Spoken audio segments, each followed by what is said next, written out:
And yeah, we're live. Hi, thank you everyone. Thanks for joining in. Hello and welcome to this live Q&A session. Before we dive in, just a quick reminder, we do these live streams every Thursday at 4 p.m. Central European Time and at 10 a.m. Daylight Time, Eastern Daylight Time. If you have any questions about WordPress, e-commerce, or anything we will be discussing today, you can ask us during the live session and we'll try to answer them live. Today with me, I have Katie. How are you, Katie? Hi, good, thanks. Thanks for having me on. You're welcome. So yeah, you're the CEO and founder of Barn2. You're a WordCamp speaker. You're a host and co-host of a few podcasts. Some of them actually are quite interesting about WordPress business and stuff.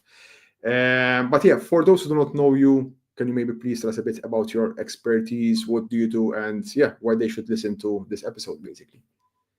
Yeah, so I started the company back in 2010. We originally built websites in WordPress and WooCommerce for clients, and then we switched to selling WordPress plugins in 2016, mostly specializing in WooCommerce extensions. So something like 15 of our 19 plugins are now WooCommerce add-ons. So we very much specialize in that, although we're not just WooCommerce.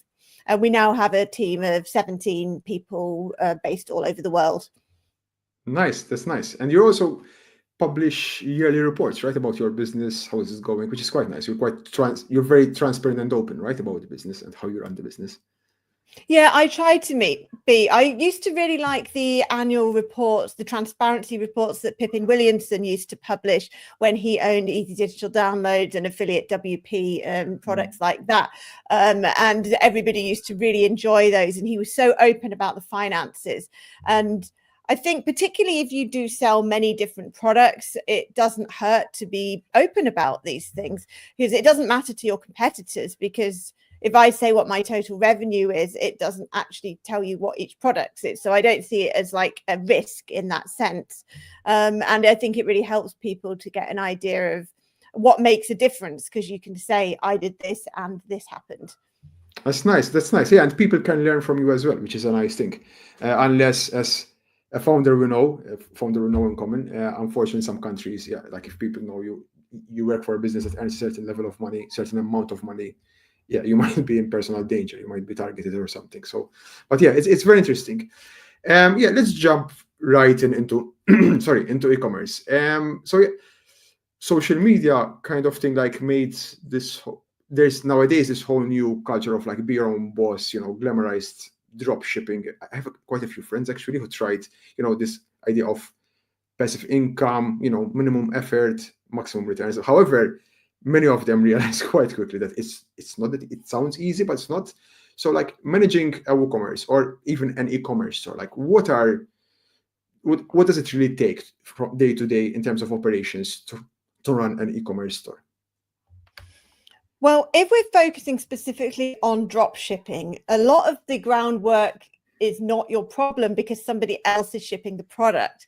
So I really like that business model in that sense, because somebody else handles that, but there's still a lot to do. For starters, you don't want it to look like somebody else is shipping the product. So you're going to have to work with them and do branding and so on. You've still got to create a WooCommerce store, although that's not terribly difficult, particularly if you don't have to handle things like stock, because that goes to the drop shipper. You might want to set up a plugin that integrates automatically with the drop shipper. There are plenty of those available for WooCommerce. But really, the key thing I would say to the day-to-day running of the store is not store management, it's marketing. And this is where people get drop shipping type businesses wrong. They watch all these YouTube videos about how to set up a WooCommerce drop shipping store in 5 minutes or something ridiculous. But it's not going to get any sales, is it? Because nobody knows about it. You're on a new domain with no authority. You need to be good at marketing. So yeah, choose a niche, ideally with drop shipping, something that isn't totally saturated, that people are actively searching for. But the main thing you should be doing, in my opinion, is marketing rather than doing the WooCommerce side of things. That's a very good point. I think I'm not sure if it's Steve Jobs or someone in IT used to have this very famous quote, like you can have the best product in the world, but if no one knows about it, yeah, you're still going to fail. However, you can have a mediocre product, but if you have very good marketing, you're going to be very successful. Which makes sense. I think people miss that one. And in fact, I remember seeing also an advert. I don't know, one of the, like, I'm not sure if it's Shopify, Wix, or any of these things. And like they show this advert, someone setting up this store, and all of a sudden the mobile starts ringing and orders coming in, which is, I mean, it's far away from reality. So we talk about dropshipping. Maybe if it's not dropshipping, it's something, for example, I don't know, you're selling something yourself. What is the day-to-day maintenance? Apart, of course, there's the marketing, which you just mentioned, but what other kind of like things you have to take care of to manage your e-commerce store? Well, my first tip would be to minimize that by using managed WordPress hosting. Something good like Kinster, which we use ourselves, means that you don't have to worry too much about things like security and backups on a day-to-day basis, because your host does that for you. And will make sure it has fast performance and so on. So that frees you up for the unavoidable parts of store management, such as handling the orders on a day-to-day basis, making sure all the information about your products is up to date, ideally regularly upgrading everything, like improving the images and things, because the more you can do to optimize your store, the better in terms of user experience and professionalism, I suppose, the more conversions you will get. So I'd recommend spending regular time making your store better, either just working with your developer to improve the design, or using plugins that improve user experience. Like a lot of our plugins at Barn2 do that. For example, we have a filter plugin that makes it easier to find products, a product options plugin, which is much better than variations, things like that, a fast cart plugin that speeds up placing the order. So lots of things like this. There's so much available from different companies you can use to optimize your store. And I think the next thing is about things like inventory management. If you do have a limited amount of stock, because you're not drop shipping, you're not selling digital products, you're selling physical products that you are going to be sending, then you need an efficient way to manage the inventory. And in WooCommerce itself, it has full stock management, or you can use inventory management tools. For example, I recently bought half of the shares in a bulk editor called Settery, which kind of provides a spreadsheet so that when you want to update all your products or their stock or their images or anything, you just go into this spreadsheet and make bulk actions instead of having to go to every variation and when you get new stock in or something like that. So yeah, the WooCommerce itself has everything you need, and if you want to become more efficient, there are other tools as well.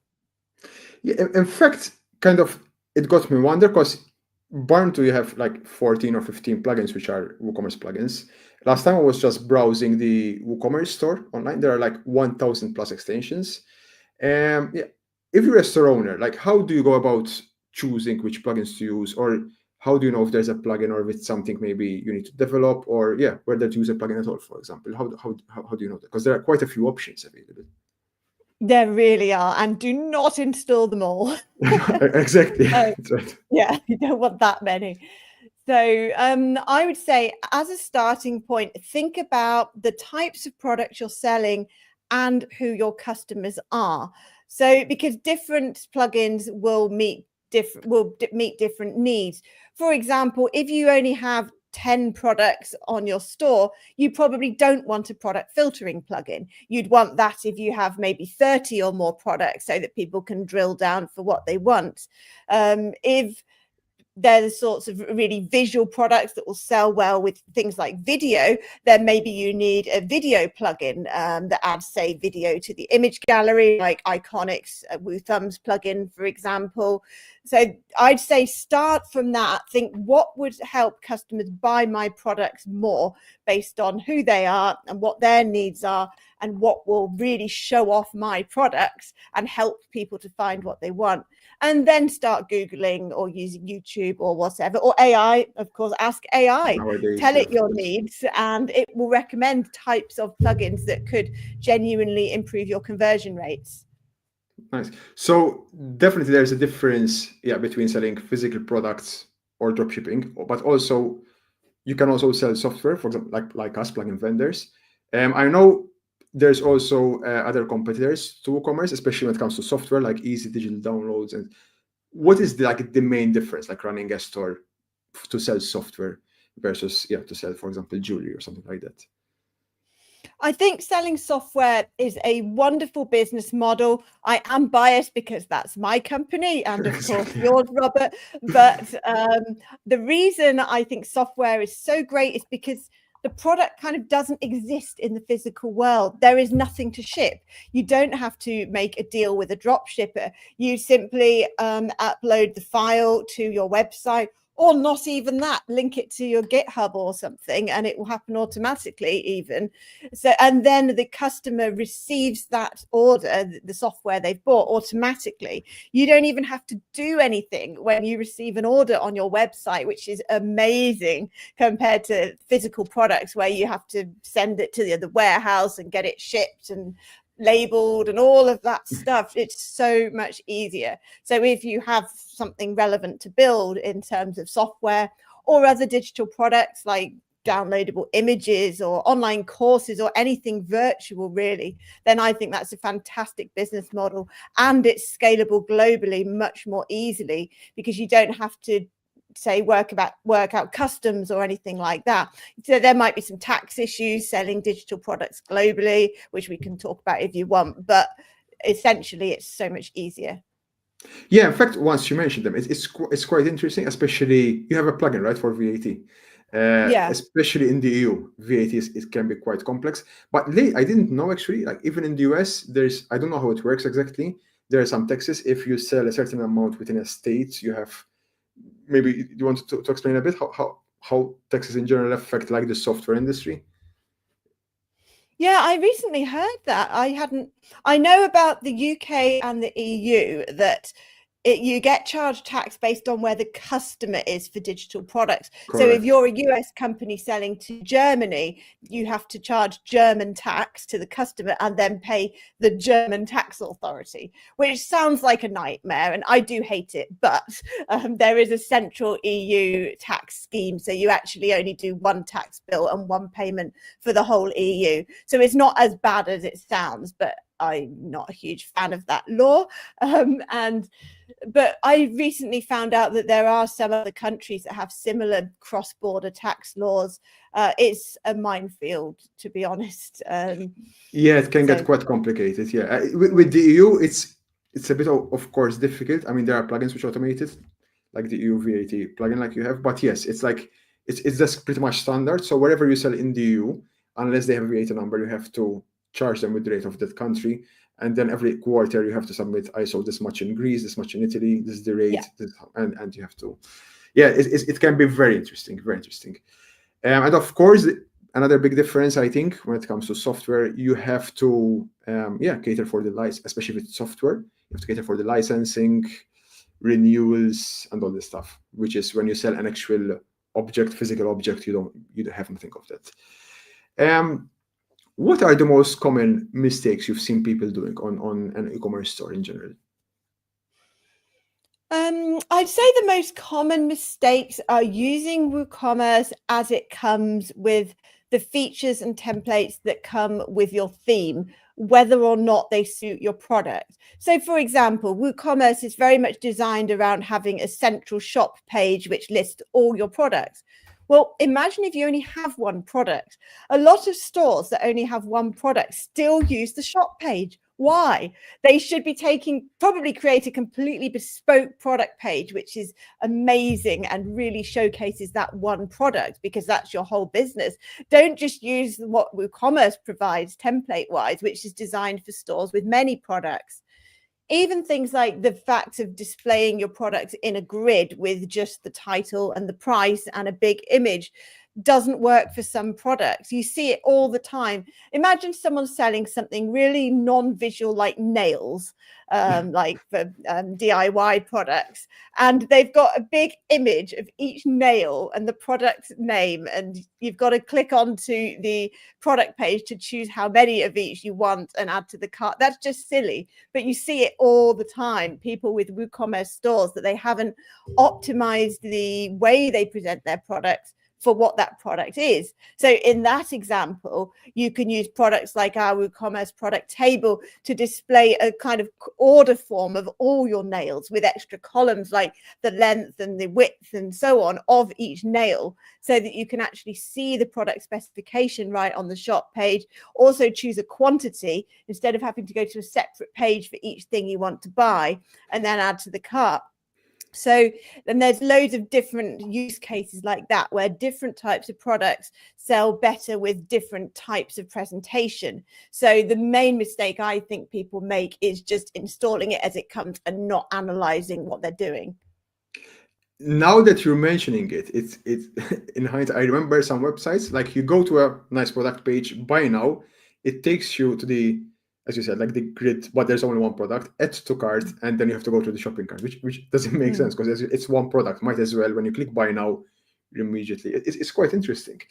Could it be people make these mistakes, do you think, because they're not aware, or like because then I was thinking as well about testing. So as you are running an e-commerce store, of course, especially if it's not that static, if you are adding products, maybe changing some things from time to time, is there like because WooCommerce or any e-commerce solution has a lot of different sections. You have, for example, the products pages, you have the shopping cart, you have the checkout form, you have so many different components working together. What's the best way to testing that your store is working? Because of course it's important for some, it's not the first time, it happens even to the best of us. Sometimes someone tries to place an order, for example, and an error shows up or whatever. So what is the best way? Is there like any streamlined processes, recommended processes that people can use to test their e-commerce store? Yes, there are, and testing is really important. I remember when we first started selling plugins, often we wouldn't know our checkout was down until, well, I used to get an email every time we had got a sale, which isn't realistic now, but it was then. And after a few days, I'd be like, we haven't had a sale for a few days. That's unusual. It's normally like 2 a day back then or something. And then the checkout's broke. I'm like, damn it. So it's much better to set up something automated. There's tools that you can automate just to test your checkout even. But ideally, if you're a serious store, then I would recommend setting up proper front-end testing, which is automated and scheduled to test multiple elements of your website. Do all the buttons work? Do the pages load okay? At Barn2, well, we have a QA because we're a software company, so we have a quality assurance tester. But in addition to that, we do a lot of automated testing. We used to use a tool called Ghost Inspector, which is quite friendly for non-developers, and we now have switched to Playwright, which is, I think, more developer heavy, to run automated front-end testing on the functionality of our website. And so I'd recommend doing something like that. That's interesting. Is there a way, because I know some vendors actually have test credit card numbers. Like, do you actually test also the checkout, as in you try to pay, it's a fake card, and you go through the whole checkout process, or just at least until you pay? Or can you go through the whole process for testing as well?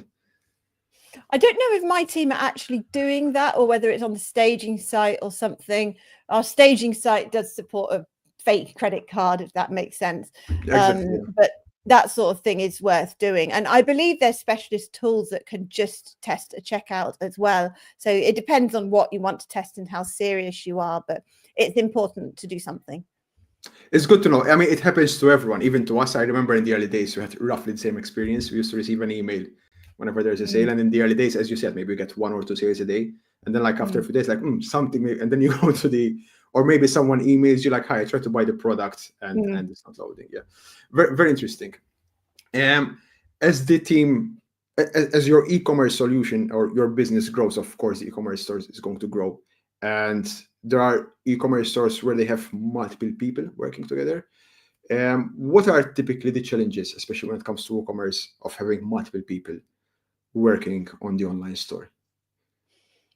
Well, WordPress has some version control built in. So if you create a separate user account for everybody, and you should, then it won't allow, say, multiple people to edit the same product at the same time. It will display a message to tell you Bill is currently editing this product. Do you want to take over? But there's more you can do. WordPress itself and WooCommerce, they don't prevent you from having multiple people changing settings at the same time, for example, or bulk editing outside of the product page, like on the main list of products in the admin. So there's things like that that could be a problem. So I'd recommend using a plugin, like there's a free one called User Role Editor, which you can use. Do Melapress have user role plugins as well? I think they might do. Yes, but it's very early days, so yeah, it's still Okay. beta alpha. But yes, we are working towards building it, of course. But yes. Yeah, so use a user role editor plugin to create custom user roles based on what each person needs to do. So WooCommerce comes with store manager and administrator, which has control over the shop, but they can do all sorts of things. They can like edit settings as well as editing products and stock and managing orders. So if you have a larger team, then, well, you don't want the people that just tick that an order is complete to be able to actually edit your payment gateways. That would be a disaster if they did something they shouldn't. Store manager can't edit, like activate plugins or anything, but they have a lot of control within the WooCommerce area. So I would recommend creating custom user roles that can only do the things that they know that they should be able to do. At Barn2, we've got a custom role for our plugin developers, so they can do updates of our software and things like that without editing the rest of our site. We've got a marketing role. We've got a support engineer role who can view customer data and do refunds and so on without being able to do too much else. And another option, which is a bit different to that, is that if you have team members that you want to be able to edit products and their stock and their pricing and so on, but not access any settings, another option could be to keep them out of the WordPress admin completely and install a bulk editor plugin like Settery, which is a SaaS. Basically, it operates completely separately from WordPress and it talks to your store via the API. So if you give someone access to Settery, they can update your products without making any changes at all in the WordPress admin because they can't even get in. Ah, that's interesting. I didn't know. So basically, it's an online service, and they can only change and access whatever is available through that SAS, right? They cannot. Yeah. So products, basically your entire inventory, but not your settings, not your payment gateways. They can't delete a shipping option and so on. Interesting tool. Is there is it like the main scope of that service, or does it have even like other, just curious, or like does it have others more features that, because it's quite interesting, because you literally, as you said, you have less users on WordPress, you don't have to use custom roles for this particular case, of course, and yeah, it's just like it looks like a gateway almost. You just change whatever you need and that's it. Does it have any other features, or just mostly bulk editing for WooCommerce products? Mostly bulk editing, so it lets you edit any type of product data and variations. Variations normally you can only do on the edit product screen for each product, so it's vastly faster to do that. So you can choose what columns you have, which can include any product data, which includes custom fields, custom taxonomies, attributes, like actually anything, even data from other plugins. So it's a much sort of faster way to update. And the other main feature is that it allows you to link multiple stores at once. So once you've changed products in one store, you might want to then sync those products to a different store. That might be if you've got multiple locations or a WordPress multi-site or something like that. Oh, that's a very interesting solution. I wasn't aware about it. It's quite neat, actually. So yeah, you either have that option, quite like an SAS service. What's the name again? Settery, Setary.com. Yeah. Okay, Settery. Or yeah, you create custom roles. As you just explained, I think out of the box you have shop manager and customer role, from WooCommerce as custom roles. Yeah. Yes, and the shop manager, as you said, can edit everything in WooCommerce, including payment gateways. So you need to study a bit what you actually need as more users come on board, and yeah, create different roles. Some people can just edit products. Some people, maybe the administrator only can edit the payment gateways and stuff like that. It's quite interesting though. It's very interesting. Yeah, of course, you might also not want your staff to see your numbers. So there's a reporting section that that store manager has access to, and you might not want to see your total revenue or which is your most successful product as well. There's some sensitive data in there depending on how you run your business and how transparent you are. Of course, because you have the reports and stuff like that. Makes sense. Yeah, makes a lot of sense. And then, of course, a bit of shameless plug. You can also use a plugin like Activity Log to keep a log, which is usually quite recommended. To keep a log of what's happening, who's doing what changes on your WooCommerce and WordPress website. That is a good idea. Yeah. Yeah, it's quite funnily enough. Like WooCommerce is one of the main drivers of sales of our plugin, because a lot of people, especially if we have multiple people, it's not just about, because many people, when you talk about Activity Log, they think about like, oh, monitoring, and it's not just negative. It's also about user accountability. Like, it's okay. I mean, people make mistakes, even I make mistakes. It's good to know, to have a sort of log. So if something happens, you can see, okay, this happened, when it happened, and you can take the required action, quite frankly, which is quite useful.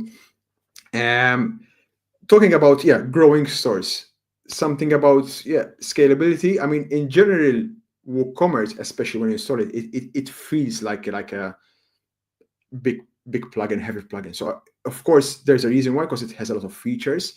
So are WooCommerce speed issues common, and maybe should e-commerce store owners who are running WooCommerce, or at what stage should they start looking at dedicated hosting, for example?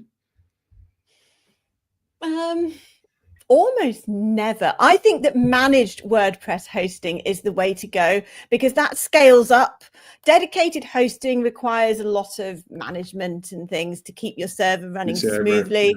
So I would say, unless you're, I don't know, Macy's or something, a massive store that millions of orders a day or whatever, then maybe. But for the average WooCommerce store, even ones with pretty good revenue, there's managed hosting will do what you need. It will be a lot cheaper, and they will take care of everything. So you don't need to have a whole technician that has a full-time salary managing that for you. And so you can put your resources elsewhere. So, and if you've got software developers, you don't want them just managing your hosting. You can buy that in with, I'd say, no disadvantages. So, and WooCommerce doesn't have to be slow. If you just install WooCommerce, it's dead fast. If you've got a good theme, like what's a good theme, Shoptimizer or something that's very fast. And people weigh it down by getting things wrong. They might install very badly coded plugins that they haven't really checked the quality of first.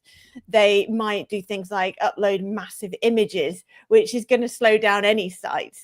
So follow best practices, and a WooCommerce store can scale and load quickly. You mentioned some very valid points. It happens as well even with our plugin like Activity Log. People ask us about performance and stuff. I mean, in most cases, the problem is not the plugin per se, even WooCommerce. The problem is either lack of resources. I've seen it not the first time, like people trying to run a website with a certain number of visits on shared hosting, for example. Obviously, shared hosting doesn't have the resources to sustain that type of traffic. So yes, of course, it's going to be slow. So it's usually either lack of resources, or if you are as you are saying, they are not aware. Uploading big images, uploading just any type of plugin. I don't know how many times I've seen websites myself. Most probably you've seen them yourself, like running 2 or 3 different firewalls and like multiple plugins of the same type, because they don't know what they're doing. However, I don't know if it's like in the past there used to be a company they used to host like a hosted version of WooCommerce. Are there still like these type of solutions, like hosted? You can just host a WooCommerce environment. Are they still available? Yeah. Weirdly, I'm struggling to think of one that's available now. There used to be one called WooExpress, and that got discontinued. Yeah. So the main one at the moment would be WordPress.com's eCommerce package, which is what replaced WooExpress. And so that comes with the hosting and everything built in. But really, it doesn't matter. If you go to any good managed WordPress host, they will provide full WooCommerce services, whether it's like Liquid Web or Kinsta or WP Engine or whoever. They that will install WooCommerce for you and check it's running smoothly. I don't see a benefit of going to a hosted service as such, particularly. unless you want something really template based and off the shelf where you don't have to actually build a website. Yeah, like really specialized and really custom. No, I agree with you. I think especially nowadays, managed WordPress web hosts, they have very specialized WordPress support departments, and it happened to us as well. It's not the first time we have an issue. Like I remember up until a few years ago, unless it's a hosting problem, they would just like, it's not our issue, you have to look into it. But nowadays, yes, if you have a problem with a plugin, most good web hosts will actually help you and say, okay, this is the error that you're seeing, contact the developer, and they are actually involved and helping you solve the issue. They're not just kind of like washing it off their hands and sending you away. So yeah, yes, it makes sense. We spoke a bit about logs and stuff, which goes kind of like hand in hand with security. Of course, I know you're not a security expert, but in general, like, what are your top 3 tips? What are the basic low-hanging fruit security issues you've seen in WooCommerce, and maybe how can e-commerce stores address these, like the top 3 low-hanging fruit type of issues, security issues? With security, I'd say my top one is, I've already said it, use managed hosting. That will handle a lot for you. You don't necessarily need lots of security plugins, maybe one really robust one, but ultimately WordPress can be pretty secure if you use it properly. And with that in mind, using it properly, regularly update everything. So it's not like your iPhone. You do actually have to do some work to update a WordPress site, which is kind of annoying. Ideally, you should back it up first and then go to your dashboard updates and update your theme and all your plugins that are there. But some themes can't be updated from there, which is really annoying. So, and some themes bundle plugins, particularly if you buy from ThemeForest.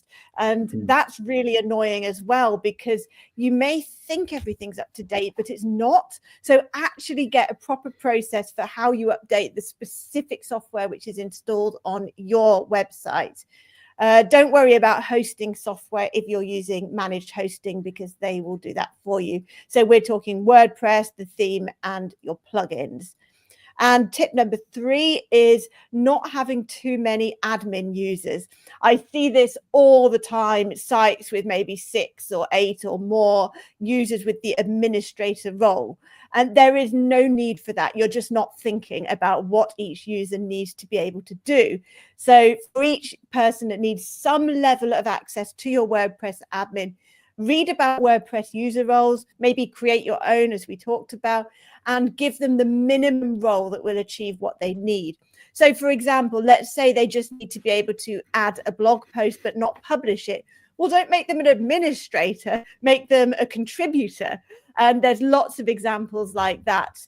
And that's the reason that's a security tip, is because administrators, if they get hacked, they can do bad things, or the hacker can, via their account.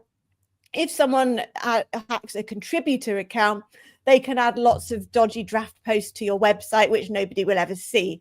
So the world isn't going to end in that sense, whereas bad things can happen if an admin gets hacked. You mentioned a very good point, because a lot of people, unfortunately, especially outside the WordPress ecosystem, they all still think that WordPress is this cheap, insecure software kind of thing, like the free open source.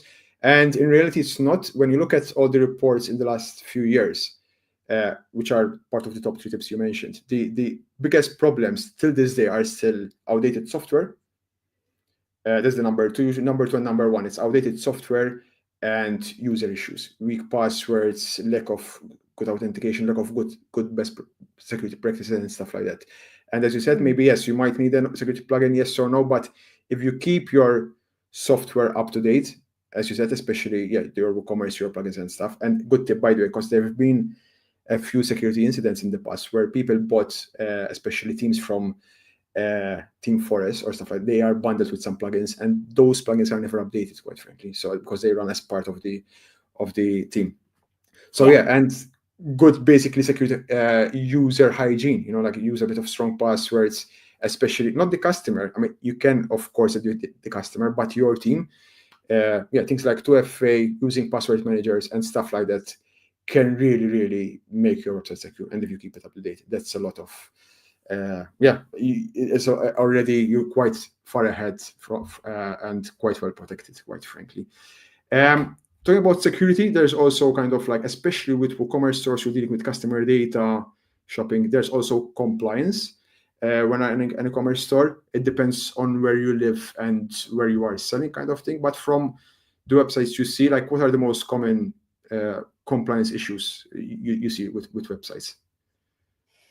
The one that's most noticeable is when people aren't meeting GDPR privacy rules. You don't know how they're doing it behind the scenes. Like, are they storing your data behind the scenes as per the law? And this applies to everybody, because if your website is basically available to customers in the EU, then you have to meet the EU GDPR law. So you can't just avoid it by being from elsewhere.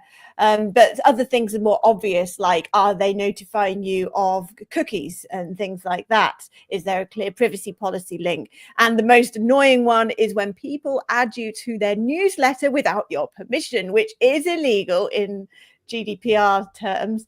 So it's a checkbox would have to have a box on it to sign up, which you are not allowed to pre-tick. So those are the most common compliance issues. And I see that all the time. Or I order something and then I get a newsletter and I'm like, I did not tick that box. So that's most common. But more widely with e-commerce, then you need to comply with the customs international selling regulations if you're selling physical products. And as we've discussed, the international tax rules as well for digital products. Interesting. You mentioned this checkbox. I see it quite often as well, because by law it should be opt-in, not opt out. As in, like, by default should be off, and then you can opt in. However, most forms have it opt in ready, and you have to opt out too.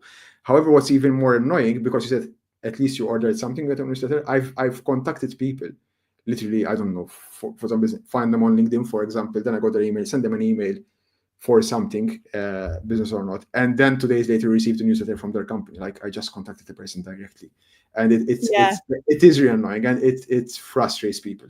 And it's funny because I see a lot of vendors who complain about things like GDPR and other compliance regulations, because it's not just GDPR. There are a few. There's the California one, and even the US is coming up with some new ones as well. Because they complain that they're very strict and it's a lot of extra work. However, they are strict and contain and involve a lot of extra work because vendors are abusing the system. Because if less vendors abuse the whole system, then of course there would be less of these things. And and I agree with you. Especially like the cookie bars, the selection and stuff like that. It's extremely important. We cannot, of course, not talk about AI. It's a very hot topic. Have you seen AI being used on WooCommerce or e-commerce in general in a genuinely useful way, not just for content generation? I would say not yet, which is kind of surprising. I think, well, the WordPress generally only announced their AI team a month or so ago, and they're starting off with developer tools to allow developers, plugin companies, and so on to integrate WordPress with AI. So I think it's going to be some time before we see anything in WordPress or WooCommerce core, because that will then filter down to WooCommerce, presumably. But I haven't seen anything that good in the plugin space either yet. And I admit to having not done that myself either as a plugin company. The best one I've seen is something like DocSpot, which provides an AI chatbot. I'd like to see things like that being done more in an e-commerce specific way. So with WooCommerce, I would love to see more stores using something like DocSpot, but they would change the prompt and the wording to make it a personal shopping assistant, for example. The tech is there. It's just about how they choose to customize it when they install it on their site. So they would then train the bot in their product inventory. Like if it's a clothing store, they train it in what's available. And then it maybe would take the customer's measurements and taste preferences and so on and make recommendations. I'd love to see something like that, but I haven't yet. And then there's the back end, which is something more like Shopify's Sidekick. So Shopify has an AI in the back end, which you can use to manage your store, whether it's creating a product or analyzing data on your sales trends or something like that. And in the future, they're planning to allow app developers to integrate with that, so that, for example, you can use the AI to say, we're just launching a Shopify discount app, and you might use the AI to create a discount in our app. I'd like to see things like that for WooCommerce store managers in the back end, to make it easier to run and understand their store. I see. So I'm just looking at their website. So DocsBot is still a chatbot. However, it's kind of it's trainable. And as you said, maybe, for example, if you're selling clothes, you can kind of like fine tune it so it can assist the user or the website visitor with what they are looking for, right? Maybe, I don't know, as you said, like size. Exactly, yeah. Interesting. Interesting point. So earlier on, you mentioned, like how important it is, especially when it comes to like modifying the WooCommerce store, adapting it to your website so it looks, like properly. If you have one page, if you have one product, for example, you should have a product page and stuff like that, which is quite interesting because that's very good, of course, for branding and marketing. However, since we talk about AI, at Google AI this year, Google mentioned the agentic checkout. So basically means Google users can buy a product without visiting the website in question. So, for example, you want to buy a pair of trousers, and from Google itself, you can check out without going to the website. How do you see WooCommerce and e-commerce stores adapting to this type of technology, and how do you think it will impact e-commerce store builders? Yeah, it's a really interesting and significant development. As an e-commerce store owner myself, I'm not too threatened by it, because so long as they buy my product, then I'm not bothered. If the AI, so what matters to me is that the AI is recommending my product, and I'm working on that. But what it means is that people aren't going on your website and seeing your amazing sales techniques. For example, they'll be missing your upsells. You might have order bumps on the checkout or something like that. Upsells on the cart page. They're not going to be seeing those things if they're using the built-in AI checkout and buying through the AI. So you need to think of other ways to achieve those things that you previously did on your website. And that would be through nurturing that relationship with the customer after the purchase. So, how do you get them on your email list? Somehow figure that out. Yeah, there's no box, is there? You've lost your box. But you are allowed to email people if it's directly related to their purchase. There is a gray area in GDPR where if it's a transactional email, you can email them without them ticking a box. So if you somehow make it that, you could, or maybe even use that as an opportunity to get them to sign up to your more general list. Once you've got them on some sort of email list, then you can then be emailing them recommended related products. You can include them in your Black Friday emails, for example, and try to nurture that relationship to them and send them general news and tips. And the idea is to get them on your website finally, and then they can engage with your brand and you build that relationship with them over time, even though you didn't on the initial purchase.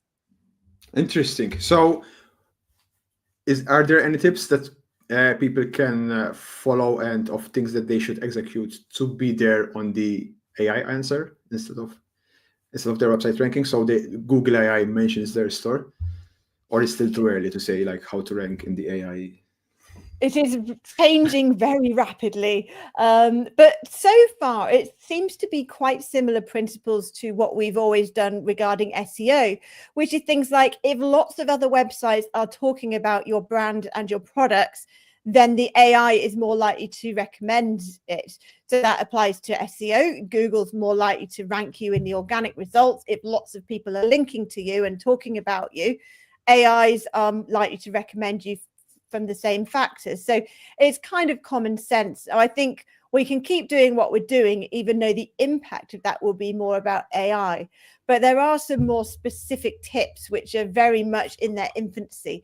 Like there's a thing called atomic sentences that I recently heard about from our marketing agency, Ellipsis, in which you're meant to start like the beginning of each, say, blog post with a sentence which encapsulates the purpose of that section in full, so that the AI can understand and regurgitate it very briefly. So don't ramble on. Each sentence should have one point and things like that. So there are ways that apparently you can optimize for AI, but for now, I'd say focus on your usual SEO best practices. I couldn't agree more. I follow a few people on LinkedIn and other spaces. I follow also, he's quite popular in the WordPress industry, Jono Alderson. And he talks, quite about it. It's all about branding at the end of the day. Keep on doing a good job. Keep putting your brand out there. Show how good your brand is. And the results will follow. AI or not, the results will follow. Since you mentioned it before, quickly, because under EU laws, you cannot automatically opt in people to, for example, marketing emails, but transactional emails are fine. Is there an exact definition? What is a transactional email and what is a marketing email? Like, where is the line? I don't know the legal definition, so don't. No, I'm not expecting the legal. No, of course, just But I tend to treat it as if it is directly about that product. So we do send, say, usage tips about the product that they have bought. Are you taking advantage of this feature? For example, you may have missed this important feature. I do send that to people even if they didn't sign up to the mailing list. And I can't guarantee that's okay, but I'm interpreting that as being directly about the product that they bought. But that is a gray area and you should take advice. Yeah, based on what you are saying, based on what I see with other companies and what we do as well, I think it's normal. I think those are transactional emails because we do the same. If you buy a plugin, we're not going to subscribe you to the newsletter and all the other marketing stuff. However, we have a series of emails, like at least the first email, like with some getting started guides, which is quite frankly is useful for the user in case they get stuck. Some getting started guides. A few days later, maybe a few tips about a certain feature, as you said, like, hey, we have this feature. Have you tried it? Have you used it? Stuff. I think, I'm like you. There is no. I'm not a lawyer. It is not legal advice, but I think as long, in layman's terms, as long as it's useful to the user and you're not kind of like trying to force something onto them and trying to sell them something else, then it seems it's okay so far. So we'll see. With all these changes, where do you see the future of e-commerce in general in the next 3 to 5 years? Or it's a rapidly changing time, so it's hard to imagine in many ways. The AI thing is so fundamental if people are buying products away from your website. It's not like Google Shopping or something where they would end up on your website if they're actually making the transaction.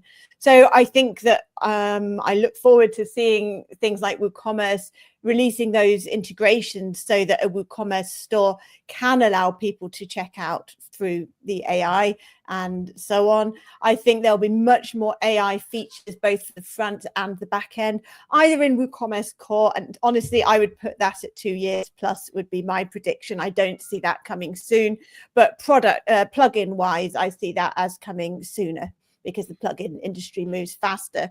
But also, to be fair on WooCommerce, there are some fundamental issues that make it hard to add AI to free software, like API keys and who's paying for the usage and so on, that product companies that you pay for don't have to worry about. So, but over the 5-year period, I think fast forward, e-commerce will be very different because of multiple angles of AI.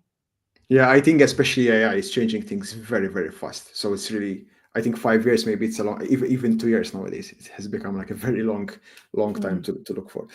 Interesting about AI. In fact, a bit of a plug. Next week we have someone on this podcast who has he's not a developer. He calls himself a product maker, and he has completely built a WordPress plugin over a number of months. Tested, and he's selling it. It's a premium plugin, and he's successfully selling it, and he's built everything with AI. So it would be a very, very interesting talk to see, especially when it comes to testing the plugin, security, scalability, and stuff like that. So I recommend everyone to look at it. It will be a very interesting talk. Those are exciting things coming up.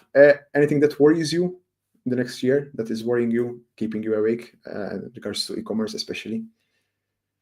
There's some worries about WooCommerce because it has some powerful competitors like Shopify. So I think the WooCommerce team is being very responsive at the moment. They're really listening to their users and trying to make their product as good as it can be. So hopefully it will continue to remain the leader.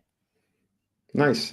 Thanks a lot, Katie. Where can people find you, your business, your website URL? Can you share where people find you? Yeah, so to learn more about our products, it's barn2.com. That's BARN number 2.com. And for me personally, I'm on X and LinkedIn at Katie Keith Barn2. Yeah, it's very important to know that you're also very active on LinkedIn and X. Yeah, not just yeah. Thank you very much. Did we miss anything? Is there something else we need to talk about, or that's it? No, I think that's been really interesting. We've covered lots of different angles of running a store. Indeed. Yeah, it can be. It's definitely one thing I've learned from myself and from the friends I see trying all these quick money stuff. There's nothing quick and easy nowadays. It's actually I think there's so much competition nowadays. It's getting harder and harder to stand out and start selling something. So yeah, we'll see, especially with AI. We'll see where we go. Thank you very much, Katie. Thank you for your time and for sharing your knowledge. Thank you everyone for following. Please like and subscribe, and we'll see you next Thursday at 4 p.m. Thank you, everyone. Thanks, Katie. Thanks. Bye. Bye.